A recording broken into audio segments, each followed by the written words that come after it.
Hello everyone, welcome to our new blog. তো তোমরা সবাই কেমন আছো? আমি তো বেশ ভালো আছি। আজকে গণেশ চতুর্থী, সবাইকে গণেশ চতুর্থীর অনেক অনেক শুভেচ্ছা আর ভালোবাসা রইল সবার জন্য। তো আজকে আমি আমার ঘরে গণেশ বাবাকে পূজা করলাম, নিজে একটু ছোট্ট করে একটা পুজো করলাম। তো প্রথমেই আমি ঠাকুরের আসনটাকে ভালো করে পরিষ্কার করে নিয়ে সমস্ত ভগবানকেই পরিষ্কার করে নিয়েছি। তারপরে আমি ফুল তুলে নিয়ে এসে গণেশ বাবার জন্য একটা ছোট্ট মালা তৈরি করেছি। যেহেতু আমার ছোট্ট ঠাকুর আসন, তাই সমস্ত ঠাকুরই খুবই ছোট ছোট। তো ছোট একটা ফুলের মালা তৈরি করে নিয়েছি, আর আমার গলুর আসনটাও পেতে দিয়েছি। তো ওকে এখনও ঘুম থেকে তুলিনি, ওই ঘুম থেকে উঠিয়ে এখানে বসিয়ে দেব। আমি প্রথমে সব কিছু করে নিয়ে তারপরে ওকে বসিয়ে দিয়েছি। স্নান করে আমি ওকেও রেডি করিয়ে দিয়েছি। তারপরে আমি ফুলগুলো সাজিয়ে দিচ্ছি। প্রথমেই গণেশ বাবার জন্য যে মালাটা তৈরি করেছিলাম সেটা গণেশ বাবাকে পরিয়ে দিলাম। তো পরিয়ে দিলাম। এরপর সমস্ত ফুলগুলো আমি সাজিয়ে দিলাম। আজকে আমি কোনো ফুলই কিনিনি, নিজের গাছের ফুলই দিয়েছি, গাছ থেকে তুলে এনেছিলাম, সেগুলোই আমি আজকে ভগবানকে সাজিয়ে দিচ্ছি।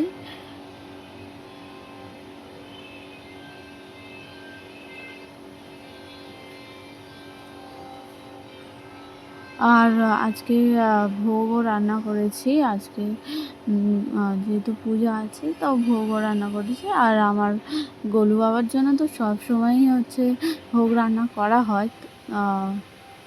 তবু আজকে গণেশ বাবার জন্য আমি ভোগ রান্না করেছি।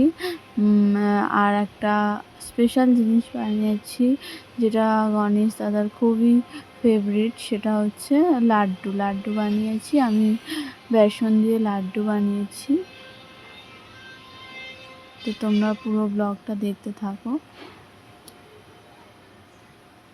এই যে আমার গণেশ বাবাকে কেমন লাগছে সবাই অবশ্যই কমেন্ট করে জানিও। আমি পুরো ফুলগুলো সাজিয়ে নিয়েছি, এরপর আমি ভোগটা দিয়ে দিলাম। তো আজকে ভোগে ছিল খিচুড়ি,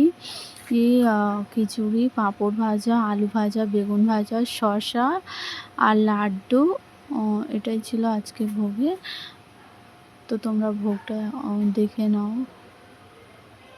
এই আজকে আমি ভোগের জন্য তৈরি করেছিলাম। ফল টল কিছু দিইনি, যদিও আমার ছোট্ট জায়গা, যেমন পেরেছি তেমনই দিয়েছি। এরপর আমি আরতিটা করিয়ে নিলাম। আরতি করে আমি ভগবানকে ভোগের জন্য রেখে দিলাম। তো ভিডিওটা কেমন লাগলো অবশ্যই কমেন্টে জানিও।